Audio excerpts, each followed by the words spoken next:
She didn't run to a quiet park. She crashed into it, bleeding, shaking, convinced she'd finally escaped hell, until she saw him, a stranger carved from shadows, staring at her bruises like they were a declaration of war. She thought she'd found silence. She had no idea she'd just stepped into a mafia boss's line of sight, and he'd already decided what happens next. If you're hooked in and want to enjoy this story, go ahead and subscribe, and drop a comment letting me know where you're watching from. It's always amazing to see where everyone's watching. Plus, tomorrow I've got another incredible story lined up, and you definitely don't want to miss it. Alright, back to the story. Julie Blair had learned to count in new ways since becoming Mrs. Dominic Blair. Not minutes or hours, not days on a calendar or dollars in a bank account she couldn't access. She counted in bruises. In apologies she didn't mean. In seconds between the sound of his car in the driveway and the moment his key turned in the lock, those precious seconds that told her what kind of night it would be. Tonight had been a 7-second night. 7 seconds between the Mercedes door slamming and his entrance. Not enough time for the engine to cool. Not enough time for rage to settle. She had been in the kitchen when he found her, wiping down counters that were already clean because stillness felt like guilt in this house. He'd walked in with his tie loosened and his jaw tight, the combination that meant someone had said no to him today. Someone had made Dominic Blair feel small, and small men made themselves big again by breaking smaller things. "You embarrassed me," he'd said, voice soft as a knife sliding from its sheath. She hadn't been anywhere, hadn't done anything. But facts didn't matter in the physics of his anger. "The Hendersons mentioned you didn't attend the luncheon today. You made me look like a man who can't control his own wife." Control. That word was his religion. "I wasn't feeling well, His hand had moved faster than her apology. The crack of his palm against her cheek had rung out like a starting gun. What came after was a blur of kitchen tile and cabinet corners and his voice reciting all the ways she'd failed him. All the ways she owed him. All the things he'd saved her from poverty, obscurity, the meaningless little life she'd been living. When it was over, he'd straightened his tie, poured himself scotch, and told her to clean herself up. They had a breakfast meeting with investors at 8. That's when Julie saw it. In his eyes, as he walked away. Not rage anymore. Not even satisfaction. Finality. The look of a man who decided that something broken wasn't worth fixing anymore. She'd waited until his breathing deepened in sleep. Until the scotch and the violence and the certainty that she'd still be there in the morning pulled him under. Then she'd moved. The backpack had been hidden inside the box for her wedding dress, the dress she'd worn 3 years ago when she still believed in rescue. Inside were clothes, cash, her mother's photograph, and a passport Dominic didn't know she'd renewed. She'd prepared for this moment in tiny increments. $1 here, a lie there, watching him enter the security code until her fingers memorized the rhythm. 6 beeps, pause, 2 beeps. The front door had opened like an exhale. She'd walked out of her prison in sneakers that didn't make sound and a hoodie that swallowed her frame. Walked past the fountain where Dominic proposed. Past the gate with the Blair family crest. Past the cameras she'd learned the blind spots of months ago. She'd walked for 30 minutes before her knees started shaking. 45 before the adrenaline began to crack. An hour before she admitted she had nowhere to go. No family, they were gone. No friends, Dominic had made sure of that, isolating her with the precision of a surgeon. No money beyond what was in her bag, enough for maybe a week if she was careful. The park had appeared through the fog like a gift, or a trap. Julie was too tired to tell the difference. She'd stumbled past the iron gates and into a landscape of empty benches and dying street lamps. The fog was thick enough to taste metallic and damp, like the city was sweating. Her body had given out near a bench, half hidden by shadow. She'd collapsed onto the weathered wood, pressing her hands to her face, trying to hold herself together through sheer force of will. That's when she'd felt it, the weight of being watched. Julie had lifted her head slowly, pulse spiking, and turned. He sat 3 feet away, perfectly still. A man carved from night itself, black leather, dark ink crawling up his neck. A face that looked like it had forgotten how to smile. He wasn't looking at the park or the fog or the distant city lights. He was looking at her, not the way men usually looked at her, with hunger or pity or polite disinterest. He looked at her the way a wolf looks at wounded prey, assessing, calculating, deciding. Julie's breath stuttered. She should run, should scream, should do anything except sit here bleeding and broken in front of a stranger who radiated danger like heat. But exhaustion had stripped her of survival instincts, so she just stared back. The man's gaze dropped slowly to her throat, to the bruises she'd forgotten were visible, to the split lip and the blood dried on her chin. She watched something transform in his expression, something cold sliding into something colder, something that looked like controlled fury wrapped in lethal calm. When he finally spoke, his accent was Italian, smooth and dark as espresso. "Who did this to you?" 4 words, a question that sounded like a promise. Julie opened her mouth to answer, but before she could speak, headlights cut through the fog at the park's entrance. A black SUV, moving slowly, searching. Dominic's men. The stranger's hand shot out, gripping her wrist with surprising gentleness. "Come with me," he said quietly. "Now." And Julie Blair, who had just escaped one dangerous man, made a choice that would change everything. She ran toward another. Julie's legs barely worked. The stranger, whoever he was, moved through the fog like he owned it, his grip on her wrist firm but not crushing. Not the way Dominic grabbed her. This was different. This was pull, not control. Behind them, the SUV's headlights swept across empty benches and skeletal trees. "Hunting. Keep your head down," the man said, his voice low and even. Not panicked, not rushed, like being chased through a fog-soaked park at midnight was just another Tuesday for him. That should have terrified her. Instead, Julie found herself trusting the cadence of his footsteps, the certainty in his movements. He led her off the main path, through a break in the hedge she hadn't noticed, down a slope slick with dew and decomposing leaves. Her ankle twisted. She gasped, stumbled. His arm was around her waist before she hit the ground. "I've got you," he murmured. "Stay quiet." Above them, car doors opened. Voices carried through the fog low. Male, aggressive. "She came this way. Has to be close. Dominic wants her back tonight. Alive." He was very specific about alive. Julie pressed her hand to her mouth, stifling the sob that wanted to escape. They were here. They'd found her. Less than 2 hours of freedom, and the stranger's hand moved to the back of her head, gently guiding her face against his chest. His other arm wrapped around her shoulders, shielding her completely. She could hear his heartbeat, slow, steady, unnaturally calm. "Don't move," he whispered into her hair. "Don't breathe loud. Let me handle this." Footsteps crunched on gravel above them. A flashlight beam cut through the fog, sweeping left, then right. "Check the benches again." "Already did." "She's not." Then she left the park. "Fan out. Check the streets." The voices faded. Car doors slammed. The SUV's engine growled back to life, headlights retreating like predator eyes closing. Julie didn't realize she was shaking until the stranger pulled back slightly, his hands moving to her shoulders. "They're gone," he said quietly. "For now." She looked up at him.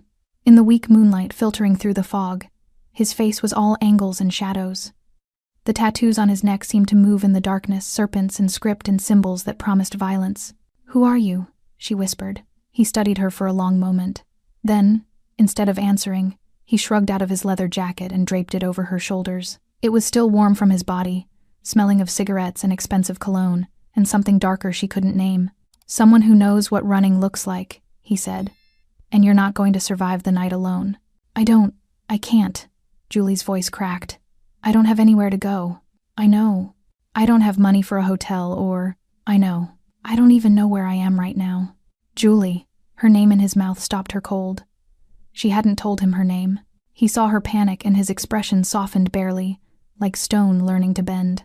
"Your face is on every security alert in the city by now," he said. "Dominic Blair's missing wife.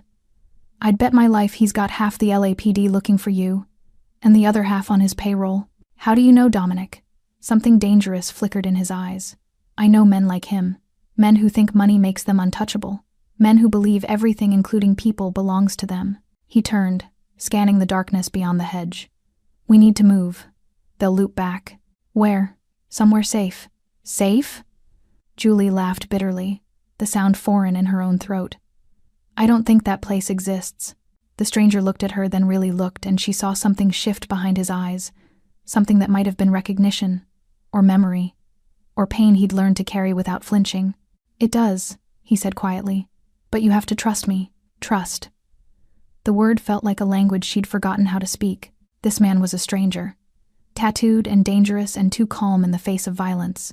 Everything about him screamed threat. But Dominic's men were out there, and Dominic himself would be awake by now, realizing she was gone, unleashing everything he had to drag her back. Back to that house, that bathroom floor, that look in his eyes that promised she wouldn't survive the next time. Julie pulled his jacket tighter around herself and made a decision that defied every logical bone in her body. "Okay," she whispered. The stranger nodded once. Then he took her hand gently, like she was something fragile he was afraid to break, and led her deeper into the darkness. They walked in silence for 10 minutes, maybe 15. Julie lost track. The fog swallowed landmarks. Street signs became ghosts. The city dissolved into nothing but the sound of their footsteps and her ragged breathing. Finally, they emerged onto a side street where a black car sat waiting. Sleek, expensive, engine already running. A driver stepped out, opened the back door without a word. The stranger gestured for her to enter. When she hesitated, he leaned close enough that she could see the gold flecks in his dark eyes. "I'm not going to hurt you, Julie," he said softly. "But the men hunting you will. So please, get in the car." She looked at the open door, then at him, then at the fog-choked park behind them where Dominic's wolves were circling. Julie Blair climbed into the car, and the stranger who hadn't told her his name slid in beside her, closing the door on the world she'd barely escaped. The car moved through Los Angeles like a shadow, taking turns Julie didn't recognize, traveling through neighborhoods where streetlights flickered or didn't exist at all. She sat rigid in the leather seat, hyper-aware of the stranger beside her. He hadn't spoken since they'd left the park, just stared out the window with the stillness of someone accustomed to silence. The driver, a broad-shouldered man with silver threading through his dark hair, hadn't asked questions, hadn't even looked at her in the rearview mirror. Like bleeding women climbing into cars at midnight was routine. Maybe for them, it was. "Where are we going?" Julie finally asked, her voice smaller than she intended. "Somewhere Dominic Blair's money can't reach," the stranger said without turning from the window. "That place doesn't exist. He owns half this city." Now the stranger looked at her. "He owns half. I own parts he doesn't know exist." The certainty in his voice should have comforted her. Instead, it raised new questions. Dangerous questions about what kind of man had those kinds of resources, that kind of confidence. 20 minutes later, the car pulled into an underground garage beneath a building with no visible signage. The entrance had required a key card. The elevator required a fingerprint scanner. Julie's pulse hammered as they ascended in silence. When the doors opened, she stepped into a penthouse that looked nothing like Dominic's showpiece prison. This was all dark wood and steel, floor-to-ceiling windows overlooking the city, minimalist furniture that seemed designed for function rather than display.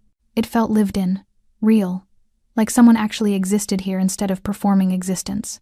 "Sit," the stranger said, gesturing to a leather couch. "I'll get you water." "I don't want water. I want answers."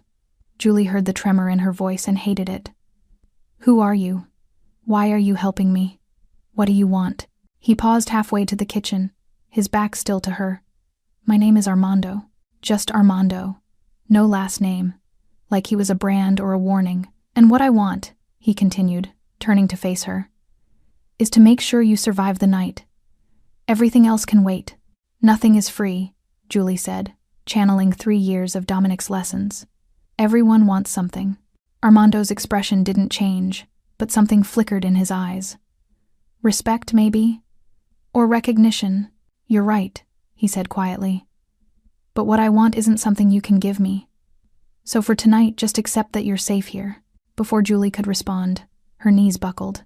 The adrenaline that had carried her through the escape, through the park, through the car ride, it all evaporated at once. Armando crossed the room in 3 strides, catching her before she hit the floor. "Easy," he murmured, lowering her onto the couch. "When's the last time you ate?" Julie couldn't remember. Yesterday? The day before? Dominic controlled mealtimes like he controlled everything else. "I'll make food," Armando said, but his eyes had caught on something. The way her hoodie had shifted, revealing the bruises that ringed her throat like a necklace. His jaw tightened. That cold fury she'd seen in the park returned, but controlled, leashed. "First, you need medical attention." "No hospitals," Julie said quickly. "He'll find me. He has people everywhere, doctors, nurses, administrators. He'll know the second I wasn't going to take you to a hospital." Armando pulled out his phone, typed something, then pocketed it. "Someone I trust is coming. A doctor. Discreet." "You have a doctor who makes house calls at 2 in the morning? "I have a doctor who doesn't ask questions." Julie wanted to ask what kind of life required that, but exhaustion was pulling her under. She leaned back against the couch, Armando's jacket still wrapped around her shoulders, and closed her eyes. Just for a moment, just to rest. She woke screaming. In the dream, Dominic had found her. In the dream, his hands were around her throat again, squeezing, and his voice was in her ear. "You're mine. You'll always be mine. Death is the only divorce I grant." Strong hands gripped her shoulders. A voice cut through the nightmare, firm but gentle. "Julie, Julie, you're safe. You're not there. You're here. You're safe." Her eyes snapped open. Armando knelt in front of the couch, his hands on her shoulders but not restraining, just anchoring. Behind him, an older woman with kind eyes and a medical bag stood waiting. "You were dreaming," Armando said quietly. "Just dreaming." Julie's cheeks were wet. She was shaking so hard her teeth chattered. "He was here. He found me. He's not here. And he won't be." Armando's voice dropped into something darker. "I promise you that." The woman stepped forward. "I'm Dr. Reyes. May I examine you?" Julie nodded, unable to speak. The examination was gentle but thorough. Dr. Reyes cataloged injuries with clinical precision, but human empathy, the bruises, the split lip, the tender ribs, the sprained wrist, Julie hadn't even noticed. "No fractures," Dr. Reyes said finally, "but you'll be sore for weeks. I'm leaving pain medication and antibiotics. Ice the bruises. Rest. And..." She glanced at Armando, then back to Julie. "Consider speaking to someone about what you've been through." After the doctor left, Julie sat in silence, staring at the pill bottles on the coffee table. Armando settled into the chair across from her, maintaining distance, giving her space. "Why?" Julie whispered finally. "Why are you helping me?" Armando was quiet for so long she thought he wouldn't answer. Then, "Because no woman deserves to be hunted." Something in his voice, a rawness, a wound, made Julie look up. "That's not the whole answer," she said softly. Armando met her gaze, and for the first time, she saw past the controlled exterior to the grief underneath. "No," he agreed. "It's not." Julie woke to sunlight streaming through unfamiliar windows and the smell of coffee. For 3 perfect seconds, she forgot where she was, forgot what she'd run from, forgot the bruises mapped across her skin like evidence. Then her body remembered. Her throat ached. Her ribs protested when she breathed. Reality crashed back with the weight of a collapsing building. She was in Armando's penthouse, in his guest room, in clothes she didn't remember changing into soft cotton pants and an oversized shirt that smelled like expensive detergent. He must have moved her while she slept. The thought should have alarmed her, but somehow it didn't. Julie found him in the kitchen, standing at the counter with a tablet in one hand and an espresso cup in the other. He'd changed from last night's leather into dark jeans and a black Henley that revealed more of the tattoos covering his arms, intricate, purposeful, telling stories in ink she couldn't read. He looked up when she entered. "You should still be sleeping." "Couldn't." Julie wrapped her arms around herself, suddenly aware of how exposed she felt in borrowed clothes, in this stranger's home, in a life she didn't understand. "What time is it?" "Almost noon." She'd slept for 10 hours. 10 hours without nightmares pulling her awake, without Dominic's voice in her ear, without fear pressing her into the mattress like a weight. "Coffee?" Armando asked, already reaching for a cup. "Please." He poured without asking how she took it, adding cream and 1 sugar exactly right. The observation unsettled her until she realized he'd probably noticed last night, filing away details the way careful people do, the way dangerous people do. Julie accepted the cup, cradling it like warmth could transfer through ceramic into the cold places inside her. "I should go." "Where?" The question hung in the air between them, unanswerable. "I don't know," she admitted. "But I can't stay here. I've already put you in danger just by..." "Julie." Armando set down his espresso with deliberate care. "Look at me." She did. "Dominic Blair doesn't scare me. He should. He has money, connections, lawyers who can. I know exactly what he has." Armando's voice was soft but edged with something sharp. "I had my people pull his files last night." "Your people?" Instead of answering, Armando picked up the tablet and turned it toward her. The screen displayed documents, financial records, property deeds, photographs, emails. "Dominic Blair," Armando read quietly. 42. CEO of Blair Holdings, a real estate development company with projects in 8 states. Net worth approximately $300 million. Inherited the company from his father, expanded aggressively through ventures that often involved, he paused, eyes darkening, creative accounting and political contributions that looked suspiciously like bribes. Julie's hands trembled around the coffee cup. "How did you..." "He's also been investigated twice for fraud. Cases dropped both times due to lack of evidence, and I suspect generous payments to the right people." Armando swiped to another document. 3 former employees filed restraining orders. 2 withdrew the complaints. One left the country. The room tilted. Julie set down her coffee before she dropped it. The woman who left the country, she whispered. Was her name Rebecca? Armando's expression confirmed it before he spoke. Rebecca Chen, former personal assistant, filed a restraining order 18 months before you married him. Julie closed her eyes. She'd heard Dominic mention Rebecca once, calling her unstable, claiming she'd tried to extort him. Julie had believed him then. Believed his wounded confusion, his indignation. God, she'd been so stupid. There's more, Armando said, and his voice had gone soft in a way that made her stomach drop. But I need you to tell me something first. Julie opened her eyes. Has he ever? Armando stopped, jaw working, choosing words. Has he hurt you in ways that don't leave visible marks? The question cracked something open inside her. Something she'd kept locked and sealed and buried so deep she'd almost convinced herself it didn't exist. Yes, she whispered. Armando's hands curled into fists on the counter. He took a careful breath, then another, like he was counting himself back from an edge. Tell me, he said quietly. All of it. Every detail you can remember. Why? Because men like Dominic operate on secrets, on shame, on the silence of the people they hurt. Armando looked at her, and she saw something in his eyes that looked like personal understanding, like ancient pain.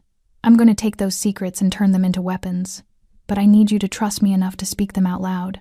Trust. That word again. Julie had trusted Dominic when he promised to take care of her. Trusted him when he said he loved her. Trusted him when he swore each time was the last time. But Armando wasn't asking her to trust his promises. He was asking her to trust her own voice.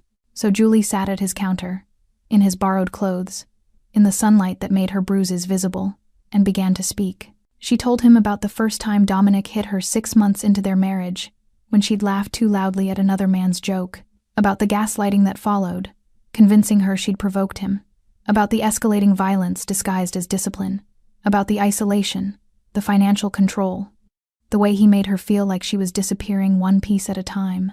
Armando listened without interrupting, didn't flinch, didn't look away, just absorbed every word like he was memorizing evidence. When she finally stopped, her throat raw from speaking truths she'd never said aloud, he asked one more question. What's your full name? Julie Ann Blair. No. His voice was gentle but firm. What was your name before him? She hadn't heard it in 3 years. Julie Ann Morrison. Julie Morrison. Armando said it like he was returning something stolen. That's who you are. Not his wife, not his property. You. And Julie Morrison, not Blair, started to cry. Dominic's face appeared on every screen. Julie stood frozen in Armando's living room 3 days later, watching her husband's press conference play out across the wall-mounted television. He looked perfect, tailored navy suit, grief etched into his handsome features, voice breaking at precisely calibrated moments. My wife Julie has been missing for 72 hours, Dominic said, staring directly into the camera with eyes that had once made her feel loved. She's been struggling with mental health issues for some time. Depression, anxiety. I've been trying to get her help, but he paused, pressing fingers to his eyes like the pain was too much. I'm worried she might harm herself. If anyone has seen her, please, I'm begging you, call the number on your screen. Julie, if you're watching this, please come home. I love you. We can work through this together. The remote control shattered in Julie's hand. She hadn't realized she'd been squeezing it until plastic shards bit into her palm, until Armando was there, carefully extracting the pieces, examining the small cuts blooming red against her skin. He's lying, she whispered. Every word. I know. Armando's voice was calm, but his eyes were fixed on the screen with an intensity that looked like violence held on a leash. People will believe him. They always believe him. He's Dominic Blair, philanthropist, businessman, pillar of the community. And I'm just, her voice cracked, I'm nobody. I have no proof, no witnesses, nothing. You have me. Julie looked up at him. You don't understand. He has lawyers who can make anything disappear. He has friends in the police department, in City Hall, in... Julie. Armando turned her gently to face him. Do you know what my last name is? She shook her head. Caputo. Armando Caputo. The name meant nothing to her for 3 seconds. Then memory stirred. News articles half remembered. Whispered conversations at Dominic's dinner parties. Warnings about certain families in certain neighborhoods. The Caputo family. Italian Mafia. Organized crime spanning 3 countries. Julie's breath caught. Yes. No apology, No justification, just confirmation. Why didn't you tell me? Would you have gotten in the car if I had? No. She wouldn't have. She would have run from him the same way she ran from Dominic. I've spent 3 days in the home of a mafia boss, Julie said slowly. You've spent 3 days safe. Armando released her hands, stepping back to give her space. But if you want to leave, I won't stop you. The door isn't locked. It never has been. Julie looked at the door, then at the television, where Dominic's face still filled the screen, performing grief for an audience that would never see the monster behind the mask. She thought about the safe house Rebecca Chen had probably never found, about the restraining orders that got withdrawn, about all the women who'd tried to escape Dominic Blair and failed.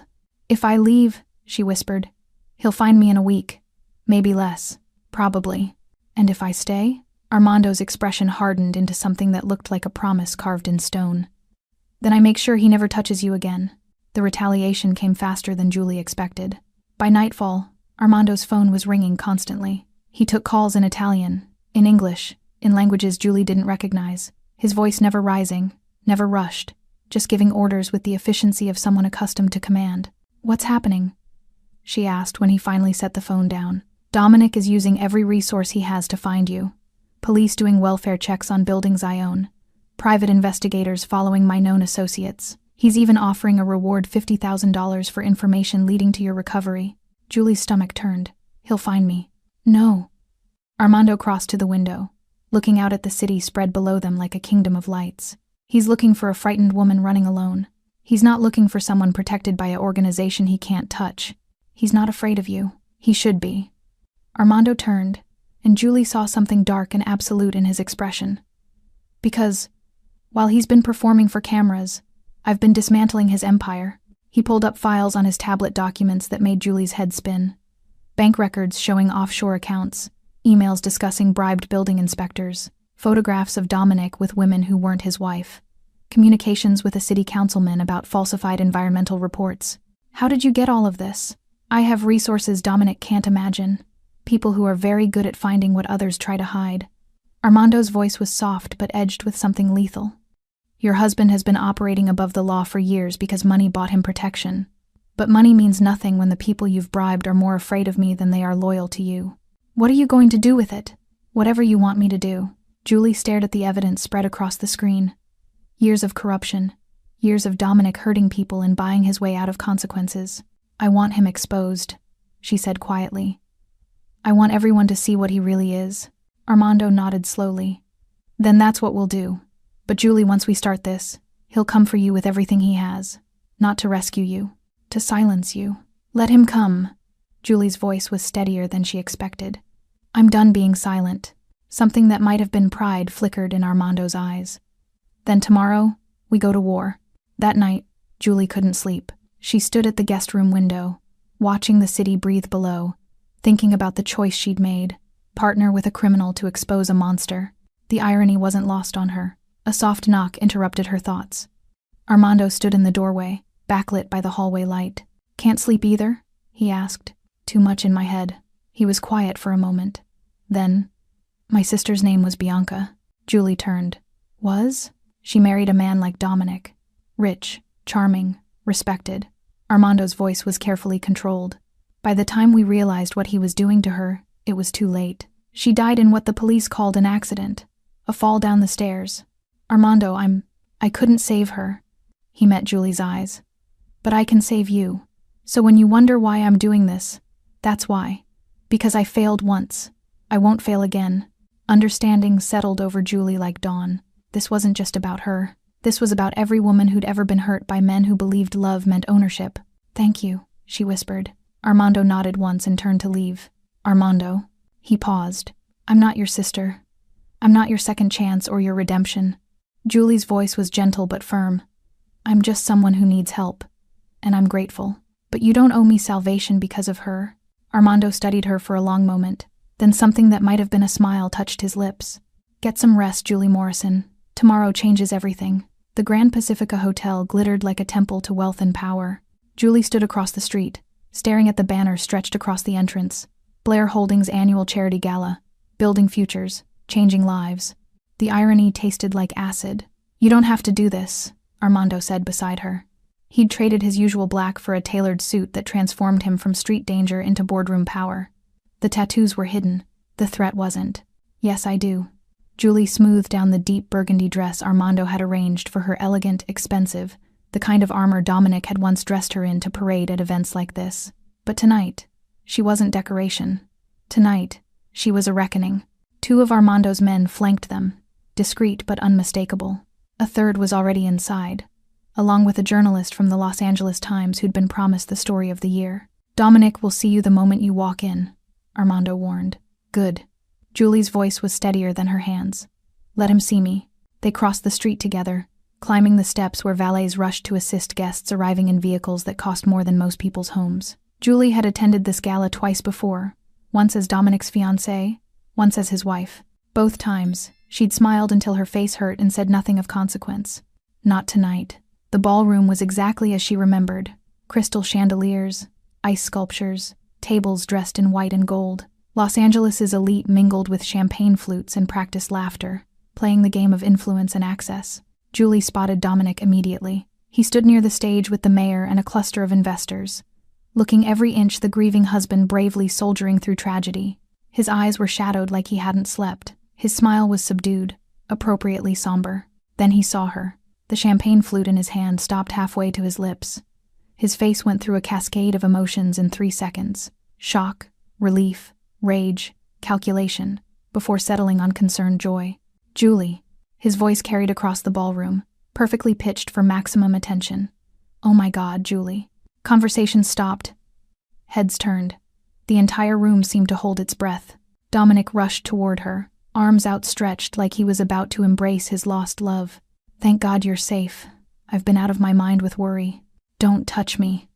Julie's voice cut through his performance like glass. Dominic stopped, hurt flooding his features. "Sweetheart, I know you've been confused, but you're sick. You need help. Let me take you home so we can—" "I'm not sick, Dominic, and I'm not going anywhere with you." Whispers rippled through the crowd. Phones appeared, recording. This was better than the scripted entertainment. This was real drama unfolding among people who usually hid their scandals behind closed doors and NDAs. "Julie, please." Dominic's voice dropped into that familiar tone, the one that used to make her doubt her own sanity. "You're not thinking clearly," the doctors said. "What doctors?" Julie stepped forward, and Armando moved with her like a shadow. "The ones you never took me to? The mental health crisis you invented for the cameras? I was trying to protect you. To protect us." Dominic's eyes cut to Armando, assessment and recognition flashing across his face. "Who is this? Is he the one who's been keeping you from coming home? Manipulating you?" "His name is Armando Caputo," Julie said clearly. "And he's the reason I'm still alive." The name landed like a grenade. Julie watched understanding dawn on faces throughout the room. The Caputo family wasn't unknown to people who operated in Los Angeles' power structures. Dominic's mask slipped for just a second. "You're with the Mafia? Julie, do you understand what kind of danger?" "I understand danger perfectly." Julie's voice rose, fueled by 3 years of silence. "I lived with it every single day I was married to you. That's not fair. I've always— You beat me." The words echoed through the ballroom like a gunshot. "Regularly, systematically, for 3 years. And when I finally escaped, you went on television and told the world I was mentally ill." "Julie, you're confused. I have bruises that tell a different story." Armando stepped forward, tablet in hand. "Would you like to see the evidence, Mr. Blair? Or should we let the Los Angeles Times reporter standing by the bar see it first?" Every eye in the room found the journalist, who raised her phone in acknowledgement. Dominic's face transformed. The concerned husband dissolved, revealing the cold fury beneath. "You have no idea what you're doing. The consequences of—" "Show them," Julie said to Armando. The ballroom's projection screen meant for speeches about charity and community suddenly filled with documents, bank statements showing offshore accounts, emails discussing falsified building permits, photographs of Dominic with women who weren't his wife, communication with city officials that read like bribery dressed in corporate language, and then the photographs that made the room gasp, medical records from hospitals, documenting injuries attributed to falls and accidents over 3 years. Each one dated, each one showing a pattern. "This is fabricated," Dominic snarled. "Lies constructed by criminals to—" "Rebecca Chen sends her regards," Armando said quietly. "She's willing to testify. So are 2 other former employees you paid to disappear." The color drained from Dominic's face. Police officers materialized at the ballroom entrance, not the ones on Dominic's payroll, but federal agents who'd been waiting for exactly this moment. "Dominic Blair," the lead agent said, approaching with handcuffs ready. "You're under arrest for assault, fraud, bribery of public officials, and obstruction of justice." The ballroom erupted. Cameras flashed. Dominic lunged toward Julie, rage finally unveiled. Armando was there first, his hand catching Dominic's wrist with crushing force. "You don't touch her," Armando said, voice deadly soft. "Ever again." Officers pulled Dominic back, restraining him as he shouted threats and denials that no one was listening to anymore. Julie stood in the center of the chaos, trembling but upright. For the first time in 3 years, she'd told the truth. And the truth had teeth. Julie should have known it wouldn't end at the gala. Men like Dominic Blair didn't surrender to handcuffs and humiliation. They had lawyers who could argue water wasn't wet. They had judges who owed them favors. They had systems built to protect people with the right last name and the right bank balance. 48 hours after his arrest, Dominic posted bail. Julie was in Armando's kitchen when the news alert appeared on her phone. The coffee mug slipped from her fingers, shattering against the tile in an explosion of ceramic and dark liquid. Dominic Blair, released on $5 million bail pending trial. The photograph showed him leaving the courthouse in a fresh suit, flanked by attorneys who cost more per hour than most people earned in a month. His expression was calm, controlled, but Julie knew that look. She'd seen it right before the worst nights. "He's out." Her voice sounded distant, like it was coming from underwater. "Armando, he's out." Armando appeared in the doorway, phone already to his ear, speaking rapid Italian. When he ended the call, his face was carved from stone. "I know. My people are already moving." He crossed to her, careful to avoid the broken ceramic. "Julie, look at me." She couldn't. She was staring at Dominic's photograph, at the smile playing at the corners of his mouth. The smile that said, "I told you this wouldn't work. I told you you couldn't leave." "Julie." Armando's hands framed her face gently, forcing her attention to him. "He's not getting near you. I promise." "You can't promise that. He's free. He has money and connections and—" Her breath was coming too fast. Panic clawed at her throat. "He's going to kill me. That's why he's smiling. He's already planning it. Then he'll have to go through me first." The certainty in Armando's voice should have been comforting. Instead, it terrified her, because Julie had learned that certainty was just another word for hubris, and hubris got people killed. The threat started within hours. Not calls to her phone. Dominic was smarter than that. Instead, messages appeared on social media accounts Julie hadn't used in years, posts from profiles that disappeared as soon as they were reported. "You made a mistake, Julie. You can't hide forever. I'm coming for what's mine." Armando's response was immediate and military in precision. The penthouse transformed into a fortress. Security cameras multiplied. Armed men appeared at entry points, discreet but present, watching hallways and monitoring elevators. Julie felt the walls closing in. "I can't live like this," she said on the 3rd day of lockdown. "I'm in a different cage, Armando. Safer, maybe, but still trapped." He was standing at the window, watching the city like he could see threats forming in the streets below. "It's temporary, until the trial. The trial could take months, years," Julie's voice cracked. "And even if he's convicted, he'll appeal. He'll find ways to—" Her phone buzzed. A text from an unknown number. "I know where you are, Julie. I know who you're with. Did you really think a criminal could protect you from me? I'm untouchable. And you're mine. Always have been. Always will be. See you soon, D." The phone fell from her hand. Armando was there in seconds, reading the message, his expression transforming into something that looked like controlled violence. "Get your things," he said quietly. "We're moving you." "To where?" "He found this place. He'll find—" "Not where I'm taking you." 20 minutes later, Julie was in another car, watching Los Angeles disappear through tinted windows.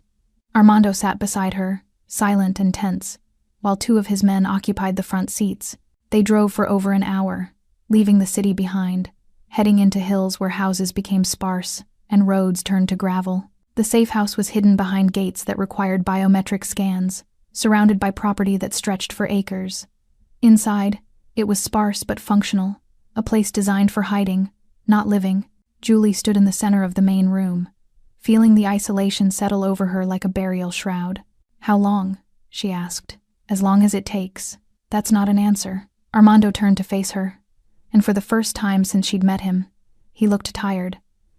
I don't have better answers, Julie. Dominic is playing a game he's been winning his entire life. He knows the system. He knows how to manipulate it. Then what's the point? Julie's voice rose. 3 years of fear finally boiling over. What's the point of exposing him if he just walks free? What's the point of speaking up if he still gets to hunt me? The point is you're alive. Armando's voice was sharp. The point is you're not in that house being beaten. The point is I traded one prison for another. Julie was shouting now, all the rage and terror spilling out. At least before, I knew the rules. At least before I wasn't dragging other people into my nightmare. Your sister died because of a man like Dominic. What if you die because of me? The words hung between them like an accusation. Armando's expression shifted something raw and unguarded, breaking through his usual control. My sister died because I wasn't paying attention, he said quietly. Because I was too busy building an empire to notice she was drowning. Because by the time I understood what was happening, it was too late. He stepped closer, his voice dropping. I won't let that happen again. Not to you. Not to anyone. This isn't about redemption, Armando. This is about survival. And I don't know if either of us is going to... Her phone buzzed again. Another message. Another unknown number. Enjoy your new hiding place. The one in the hills with the blue shutters. It won't keep you safe. Nothing will. I'm done playing games, Julie. Time to come home. Below the text was a photograph. The safe house, taken from outside the gates. Taken 20 minutes ago. Julie's legs gave out. Armando caught her, his face transformed into something lethal and absolute. Get everyone inside, he barked to his men. Lock it down, now. He pulled Julie close, his voice in her ear. He wants you afraid. He wants you to believe he's everywhere. But fear makes mistakes. He found us, and now I know he's coming. Armando pulled back, meeting her eyes. Which means I can be ready. Outside, in the gathering dusk, something moved through the trees. The hunt had found them. The phone rang at midnight. Not Julie's phone. Armando's. The burner he kept for emergencies. He answered without speaking, listened for 30 seconds, then ended the call with a single word in Italian that sounded like a curse and a promise combined. Julie sat on the safe house couch, wrapped in a blanket despite the heating, unable to stop shaking since the photograph had arrived. Armando's men had swept the perimeter 3 times. Found nothing, no signs of entry, no surveillance equipment, just the photograph. Proof that Dominic could reach them anywhere. That was my contact in the police department, Armando said, pocketing the phone. Dominic's bail conditions included a GPS monitor. It stopped transmitting an hour ago. Julie's blood turned to ice. What does that mean? It means he cut it off, which means he's coming. Then we run. We leave. No. Armando's voice was absolute. No more running, Julie. Running is what he expects. Running is what keeps you afraid for the rest of your life. I'd rather be afraid and alive than brave and dead. Armando crossed to her, kneeling so they were eye level. Do you trust me? It was the same question he'd asked in the park that first night. Then, she'd had no choice. Now, she had every reason to say no. This man was Mafia, dangerous, built from violence. Trusting him was illogical. But logic hadn't kept her alive. Armando had. Yes, Julie whispered. I trust you. Then trust me when I say this ends tonight. One way or another. He stood, making another call. We're going back to where it started. The park? The park. Armando's expression was carved from granite. He'll go there. He's sentimental about power. He'll want to find you where you first escaped him, where he thinks he lost control. That's insane. We'd be walking into a trap I'm setting. Armando's eyes met hers. He thinks he's hunting you. He has no idea I've been hunting him. They left the safe house at 1 a.m. Armando driving. Julie silent in the passenger seat. 2 cars followed at a distance. Armando's men, armed and ready. The city at night looked different than it had when Julie ran. Less threatening. More like a sleeping giant that hadn't decided yet whether to wake up violent or gentle. When they pulled up near the park, Julie's hands were shaking so badly she couldn't unbuckle her seatbelt. Armando did it for her, his movements careful. You don't have to come, he said. You can stay in the car. My men will. No. Julie's voice surprised her with its strength. I need to be there. I need to see his face when he realizes I'm not afraid anymore. It was a lie. She was terrified. But terror and courage weren't opposites, they were partners, dancing together in the dark. They walked into the park hand in hand. The fog was back, thick and cold, turning street lamps into dying stars. The bench where they'd first met sat empty, wet with condensation. Julie's breath came in visible clouds. Every shadow looked like Dominic. Every sound could be footsteps. Armando's men took positions in the darkness, invisible but present, and then they waited. 5 minutes. 10. Maybe he's not. He's here, Armando said quietly. I can feel him. Julie felt it too.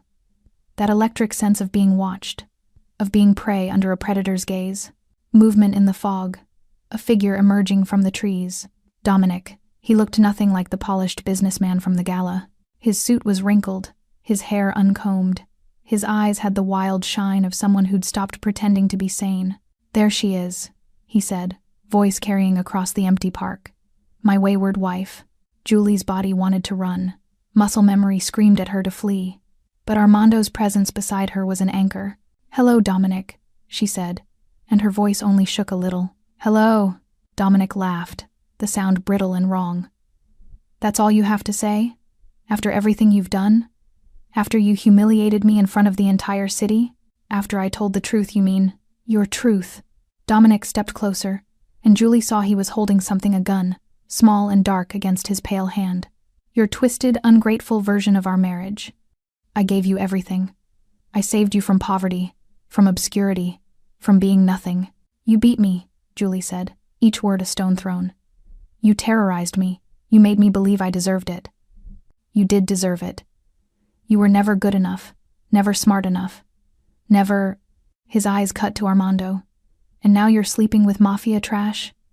My wife is a whore and a traitor. Armando moved, putting himself between Julie and Dominic. She was never your wife. She was your prisoner. There's a difference. Who the hell are you to lecture me? Dominic raised the gun, pointing it at Armando's chest. You think I'm afraid of you? You think your reputation means anything? I own this city. I own judges, politicians, police. I'm untouchable. You were untouchable, Armando corrected. Past tense. Sirens wailed in the distance, growing louder. Dominic's face twisted with confusion. What did you... I made a deal, Armando said calmly. Federal prosecutors. Full cooperation regarding your financial crimes in exchange for immunity on certain business activities of mine. Turns out, the government was very interested in your bribery network. You can't, I'll fight this. My lawyers will. Your lawyers can't help you anymore, Dominic. Neither can your money. Neither can your connections. Armando's voice dropped to something deadly. Because everyone you bought is more afraid of federal prison than they are loyal to you. Police cars appeared at the park entrance, lights flashing red and blue through the fog. Dominic's gun hand trembled. This isn't over. Even in prison, I have resources. I'll make sure. You'll make sure of nothing. Armando stepped closer, fearless despite the weapon, because if you even think about touching her again, if you send one message, make one threat, I will make you disappear in ways that don't involve lawyers or courts or anything civilized. Do you understand me? For the first time, Julie saw fear in Dominic's eyes. Real fear. The fear he'd spent 3 years cultivating in her. Dominic Blair. A federal agent called, approaching with handcuffs ready. Put the weapon down. Now. Dominic looked at Julie. At Armando. At the officers surrounding him. The gun fell from his hand. Officers swarmed him, forcing him to the ground, reading rights he probably wasn't hearing through the shock. Julie watched them cuff him. Watched them lift him to his feet. Watched them put him in a car that would take him somewhere he couldn't hurt anyone. Her knees buckled. Armando caught her, holding her as 3 years of terror finally broke free in shaking sobs. It's over, he murmured into her hair. It's over, Julie. He can't touch you now. She clung to him in the fog-soaked park, under the same dying street lamp where he'd first asked who hurt her. And for the first time in years, Julie believed she might actually be safe. 3 months later, Julie stood in front of 200 people and told her story. The ballroom was different from the one where Dominic had been arrested. Smaller, more intimate, filled with survivors rather than socialites. The banner behind her read, Voices Unsilenced. Domestic Violence Awareness Forum. Her hands shook as she gripped the podium. Public speaking had never been her strength. Dominic used to mock her for it, the way her voice would falter during dinner parties when he'd force her to speak. But this wasn't Dominic's world anymore. My name is Julie Morrison, she began, reclaiming the name she'd almost forgotten. And for 3 years, I was married to a man who nearly killed me. The room was silent. Listening, she told them about the escalation, the isolation, the way abuse disguised itself as love, the shame that kept her silent, the fear that kept her trapped. She told them about running. She didn't tell them about Armando. That part felt too complicated to explain. How a mafia boss had saved her when law enforcement couldn't. How darkness had protected her from darker things. Some truths weren't for public consumption. When she finished, the applause was thunderous. Women approached afterward with tears in their eyes, whispering thank you, telling their own stories, asking how she'd found the courage to leave. I didn't find courage, Julie told them honestly. I found survival. Courage came later. Dominic's trial had been swift and brutal. With Rebecca Chen's testimony, 2 other women coming forward, and the financial crimes too documented to deny, his lawyers had advised a plea deal. 20 years in federal prison. No possibility of parole for 15. Julie had attended the sentencing. She'd wanted to see his face when the judge read the verdict. Wanted to watch him understand that money couldn't buy his way out this time. He'd looked smaller in the prison jumpsuit. Older. Almost pathetic. When his eyes found hers across the courtroom, she didn't look away. Didn't flinch. Just stared back until he dropped his gaze first. Victory tasted quieter than she'd expected. Not triumphant. Just final. Armando had been distant since the arrest. Still protective. His men still watched her building. Still drove her to speaking engagements. Still made sure she was safe. But Armando himself appeared less frequently. A phone call every few days. A text checking in. But not the constant presence that had defined those first weeks. Julie told herself it was for the best. He'd saved her. She was grateful. But their worlds were fundamentally different. She was building a life in daylight while he operated in shadows. Eventually the calls became weekly, then bi-weekly, then they stopped altogether. Julie threw herself into advocacy work. She partnered with domestic violence organizations, spoke at schools and community centers, helped other women develop safety plans. She got a small apartment, nothing fancy, but hers, paid for with money she earned from a job she chose. She was rebuilding herself piece by piece. But some nights, when the apartment was quiet and loneliness crept in, she thought about Armando. About the way he'd looked at her in that park. The gentleness in hands that could kill. The grief in his eyes when he spoke about his sister. She'd Google his name sometimes, finding mentions in articles about organized crime. Always speculation, never proof. He existed in the margins of the legal world, untouchable in his own way. 6 months after Dominic's sentencing, Julie was offered a position with a national advocacy organization. Real salary, health insurance, the chance to help implement programs in multiple states. She accepted without hesitation. Her life was finally becoming something she recognized. Something she'd chosen. Something that felt like freedom instead of survival. But freedom, she discovered, could be lonely. The invitation came on a Thursday. Not a phone call, not a text, an actual paper invitation, delivered by a man in a suit who looked like he could break someone in half without breaking a sweat. You're invited to speak at a private fundraiser for women's shelters. Saturday, 7 p.m. Details enclosed. Transportation will be provided. No name, no return address. But Julie knew who sent it. She almost didn't go. Their worlds were separate now. She'd built something clean and legal and hers. Getting pulled back into Armando's orbit felt dangerous, not physically, but emotionally. But curiosity won. Saturday evening, a car arrived. Not one of Armando's usual vehicles, this was a regular sedan, driven by an older woman who smiled and made small talk about traffic. The venue was a restored theater in a neighborhood Julie didn't recognize. Inside, about 50 people milled around a mix of community leaders, nonprofit directors, and women who had the look of survivors. Julie gave her speech, talking about the importance of funding shelters, of creating safe spaces for women with nowhere else to go. The applause was warm, genuine. Afterward, during the reception, she searched the crowd for Armando. He wasn't there. Disappointment settled in her chest, sharp and unexpected. He couldn't stay, a voice said beside her.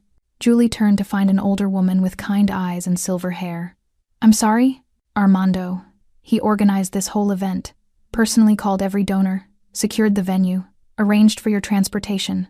But he couldn't stay. The woman smiled. He said you deserved a world where you didn't need to see him to feel safe. I don't understand. He's been dismantling his operation for the past 6 months, severing ties with certain activities, transferring legitimate businesses to clean management, extracting himself from the family. The woman's eyes were knowing. It's not easy, leaving that life. It's dangerous, actually.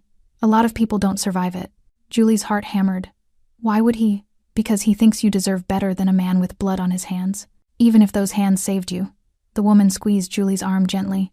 He's trying to become someone who could exist in your daylight world. Whether you want him there or not is your choice. But he's trying. She walked away before Julie could respond. Julie stood in the center of the reception, surrounded by people congratulating her on her speech, and felt something shift in her chest. For 6 months, she'd been rebuilding herself, finding her voice, creating a life worth living. But maybe the life she was building had room for someone who'd walked through darkness to help her find light. Maybe redemption worked both ways. 8 months after Dominic's arrest, Julie spoke at a gala that felt worlds away from the one where her nightmare had ended. This event was hers, the launch of the Morrison Foundation. Named after the woman she'd been before, Dominic tried to erase her. The ballroom was filled with donors, survivors, advocates, people who believed in second chances and safe spaces. Julie wore a simple black dress and no jewelry except her mother's necklace. She'd learned that armor didn't need to be expensive. Sometimes it just needed to be yours. Her speech focused on the future, on programs being developed, shelters being funded, legal aid being offered. She talked about breaking cycles and building bridges and giving women the resources to save themselves. The applause when she finished felt like validation. Afterward, exhausted but satisfied, Julie slipped away from the reception. The gala was being held at a hotel adjacent to a small park, not the park where she'd met Armando, but similar enough to trigger memory. She found herself walking through it, heels in hand, letting the night air cool her flushed skin. The fog was light tonight. Street lamps glowed steadily instead of flickering. It felt peaceful instead of threatening.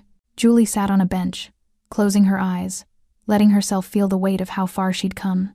You give a good speech. Her eyes snapped open. Armando stood 3 feet away, hands in the pockets of dark slacks, wearing a simple button-down instead of his usual leather. The tattoos on his neck were still visible, but somehow they looked different, less threatening. Just part of who he was. He looked tired, older, but his eyes were the same, dark and intense and focused entirely on her. How long have you been standing there? Julie's heart was racing, long enough to hear the part about resilience. I liked that part. He didn't move closer, didn't assume permission, just waited. Julie studied him. His hair was shorter, his jaw clean-shaven. He looked like someone caught between 2 worlds, not quite belonging to either. You've been gone, she said, and hated how much it sounded like an accusation. I had things to handle, complicated things, dangerous things. Armando's voice was careful. I didn't want any of that touching you. I heard you've been leaving. The life, I mean. He nodded slowly. Trying to. It's not easy. Some ties are harder to cut than others. Some people don't want to let you go. Is it done? Mostly. Enough. He finally moved, sitting on the opposite end of the bench, close but not invading her space. I sold off the businesses I could, transferred others to people I trust, cut ties with family connections that were problematic. I'm not clean, Julie. I'll never be completely clean. But I'm cleaner than I was. Why? Armando looked at her like the answer should be obvious. Because you deserved better than what I was. Because the man who saved you in that park was built from violence, and I didn't want that to be the only version of me you knew. I'm not asking you to change for me. I'm not changing for you. I'm changing for me. You just made me want to. They sat in silence for a moment. Around them, the park breathed distant traffic, rustling leaves, the low hum of a city that never truly slept. I missed you, Julie said quietly. I missed you too, every day. But I needed to become someone who could stand in your world without bringing shadows. What if I don't mind the shadows? Armando turned to her, surprise flickering across his features. You've built something incredible, Julie. A foundation, a purpose, a life free from violence. Why would you want to complicate that? Because complicated doesn't mean bad. Julie shifted closer. You saved my life, Armando. Not just in that park, but every day after. You gave me space to heal. You helped me find my voice. You never asked for anything in return. I didn't save you for gratitude. I know. You saved me because you couldn't save her. Your sister. Julie reached out, taking his hand. His fingers were warm, calloused. Real. But I'm not her. I'm not your second chance at redemption. I'm just someone who survived because you helped me. And maybe someone who wants to know the man behind the protection. Armando stared at their joined hands. I've done terrible things. I've hurt people. I'm not asking for your confession. I'm not asking for perfection. Julie's voice was steady. I'm asking if you want to get coffee sometime. Maybe dinner. Maybe just see what happens when we're not running from something. You want to date a former Mafia boss? I want to date the man who caught me when I fell. The man who listened when I spoke. The man who made sure I didn't just survive, but lived. She squeezed his hand. Everything else is just details. A smile touched Armando's lips, genuine, soft, transforming his entire face. Coffee sounds good. Dinner sounds better. There are conditions, Julie warned. Of course there are. Complete honesty. If you're in danger, I need to know. If your past catches up with you, we handle it together. No more disappearing to protect me. Agreed. And you have to meet my therapist, because I have one now. And if this is going to work, you need to understand the work I'm doing. Armando nodded seriously. I can do that. And no criminal activity. None. If I'm building something legal and clean, I need you to be the same. That's non-negotiable. I'm already there. Or close enough. Julie studied his face, searching for deception. Found only sincerity and hope and something that looked like nervous anticipation. Okay then, she said. Coffee. Tomorrow? Tomorrow. Armando lifted her hand to his lips, kissing her knuckles with a gentleness that made her heart ache. Thank you. For what? For giving a man like me a chance to be something better. Julie smiled. You were always something better.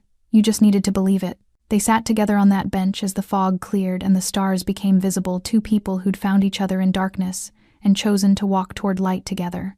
Not as savior and saved, not as damaged and healer.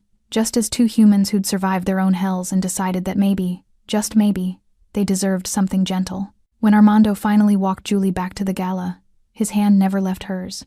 And for the first time since that terrible night in Dominic's kitchen, Julie felt something she'd almost forgotten existed. Hope for a future that wasn't defined by fear. A future she could choose. A future that included a man who'd learned to be gentle in a world that had taught him violence. The fog lifted completely as they reached the hotel. Dawn was still hours away, but Julie could already feel its promise. Thanks for sticking with this story till the end. If you enjoyed it, you're going to love the next one. It's packed with unexpected turns and heartfelt moments. Click the image on your screen to keep the journey going, and make sure to hit subscribe for more amazing stories. Drop a comment and rate this story from 1 to 10. I can't wait to see what you think.